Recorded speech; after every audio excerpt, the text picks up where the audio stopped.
السلام علیکم ویورز، کیا حال ہیں آپ کے؟ میں نازشہ آپ کے ساتھ ہوں۔ میں نے اپنی پریویس ویڈیو میں حضرت سلیمان علیہ السلام اور شیطان جن کا واقعہ آپ کے ساتھ شیئر کیا کہ شیطان جن نے حضرت سلیمان علیہ السلام کا روپ دھار لیا اور حضرت سلیمان کے ہاتھ میں جو انگوٹھی ہوتی تھی جس کی وجہ سے سارے جن، چرند، پرند، ہر چیز آپ کے تابع تھی، وہ آپ کو نہ پہچان سکے، اور پھر آپ نے مچھلی کے پیٹ سے وہ انگوٹھی حاصل کر لی اور آپ کی حکومت آپ کے ہاتھ واپس آ گئی۔ اب میں آپ کے ساتھ شیئر کروں گی کہ حضرت سلیمان اور ہدہد کا واقعہ، کہ حضرت سلیمان علیہ السلام کے تحت جو کہ ہر چرند پرند، جنات اور انسان اور ہر چیز پر آپ کی حکومت تھی اور آپ ہر ایک کی زبان سمجھتے تھے۔ تو حضرت سلیمان اور ایک مرتبہ اپنی پورے علاؤ لشکر، یعنی جو بھی ان کا فوج تھی، اس کا معائنہ کر رہے تھے، تو انہوں نے دیکھا کہ اس میں ہدہد غائب تھا۔ آپ اپنے دربار میں پورے جاہ و جلال کے ساتھ تشریف فرما تھے، اور اس میں انسان، جنات، حیوانات کے نمائندے بھی موجود تھے، لیکن پرندوں میں ہدہد موجود نہ تھا۔ ہدہد میں کچھ خوبیاں ایسی ہوتی ہیں جو عام پرندوں میں نہیں ہوتی، مثلاً یہ کہ ہدہد جو ہے وہ زمین کے اندر موجود خزانوں کو دیکھ سکتا ہے، اور اس کے علاوہ ہدہد زندگی میں ایک ہی بار شادی کرتا ہے۔ یہ دوسرے پرندوں سے ذرا مختلف ہوتا ہے۔ تو حضرت سلیمان علیہ السلام نے فرمایا کہ کیا بات ہے کہ میں ہدہد کو موجود نہیں پاتا دربار میں، اگر وہ واقعی غیر حاضر ہے تو میں اس کو سخت سزا دوں گا کہ وہ کیوں غائب ہوا، یا پھر میں اس کو ذبح ہی کر ڈالوں گا۔ یہ اگر وہ اپنی غیر حاضری کی معقول وجہ نہ بتائے گا تو میں اس پر غضبناک ہوں گا۔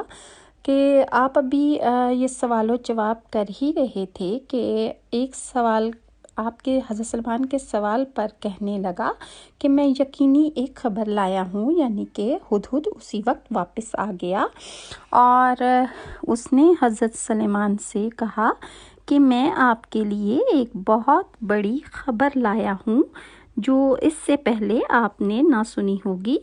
میں آپ کے لیے ایک ایسی خبر لایا ہوں جس کا آپ کو علم نہیں۔ میں آپ کے پاس قبیلہ سبا کی ایک سچی خبر لایا ہوں۔ سبا جنوبی عرب کی مشہور تجارت پیشہ ور قوم تھی جس کا دارالحکومت مارب تھا، موجودہ یمن کے دارالسلطنت صنعا سے تقریباً 55 میل شمال مشرق میں واقع تھا۔ یہ 1000 سال تک اپنی عظمت کے ڈنکے بجاتی رہی، پھر 115 سال قبل مسیح میں جنوبی عرب کی دوسری مشہور قوم حمیر نے اس کی جگہ لے لی۔ عرب میں یمن اور حضرموت، جبکہ افریقہ میں حبش کے علاقے پر اس کا قبضہ تھا۔ مشرقی افریقہ، ہندوستان، مشرقی بعید اور خود عرب کی جتنی تجارت ہوتی تھی وہ زیادہ تر انہی سبائیوں کے ہاتھ میں تھی۔ اسی وجہ سے یہ قوم اپنی دولت کے لیے نہایت مشہور تھی، بلکہ یونانی مورخین نے تو اس دنیا کی سب سے زیادہ مالدار قوم انہیں کہا ہے۔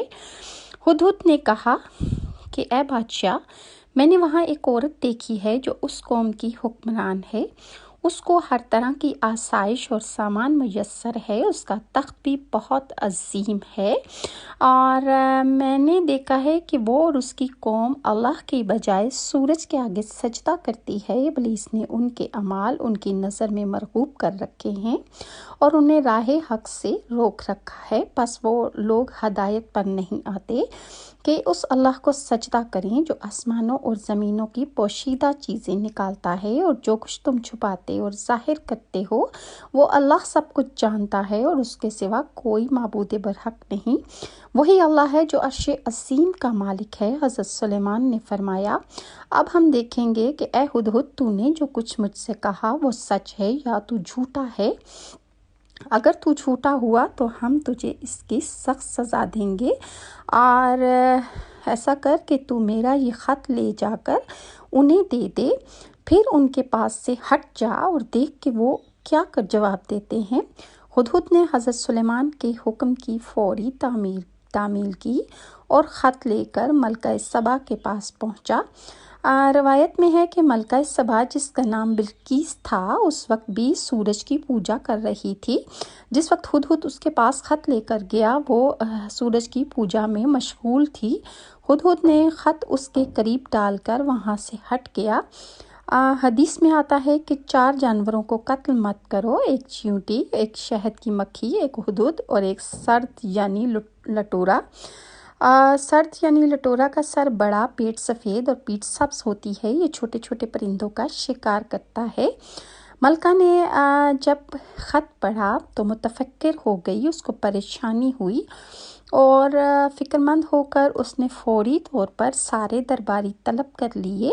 ملکہ بلقیس کی مجلس شورا کے ارکان کی تعداد اس وقت 313 تھی اور ان میں سے ہر ایک 10,000 افراد کا نمائندہ تھا۔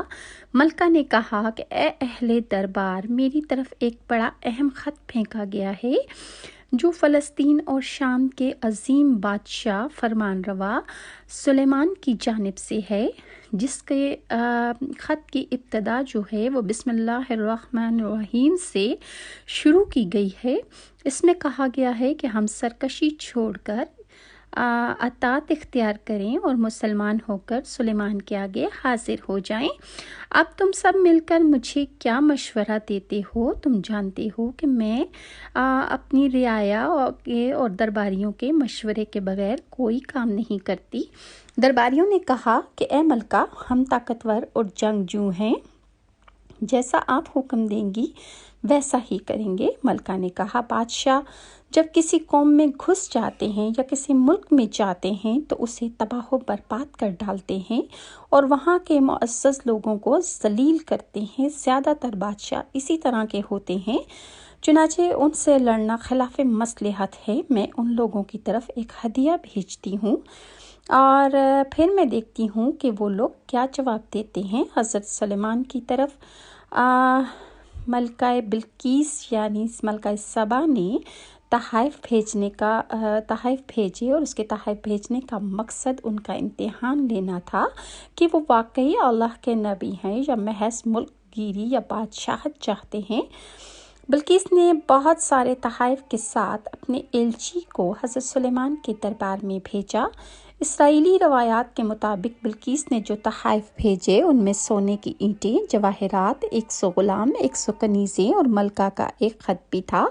اللہ تعالیٰ نے اپنے نبی کو ان تحائف کی تفصیلات وحی کے ذریعے پہلے ہی بتا دی تھی۔ حضرت سلیمان نے جنات کو حکم دیا کہ شہر میں داخل ہونے والے راستے پر سونے چاندی کی اینٹوں کے فرش بچھا دیے جائیں اور راستے کو دونوں جانب سونے کے عجیب الخلقت جانور یعنی گھوڑے کھڑے کر دیے جائیں، یعنی سونے کے جانور بنائے جائیں اور پھر ان کو شہر کے راستے میں دونوں طرف کھڑا کر دیا جائے۔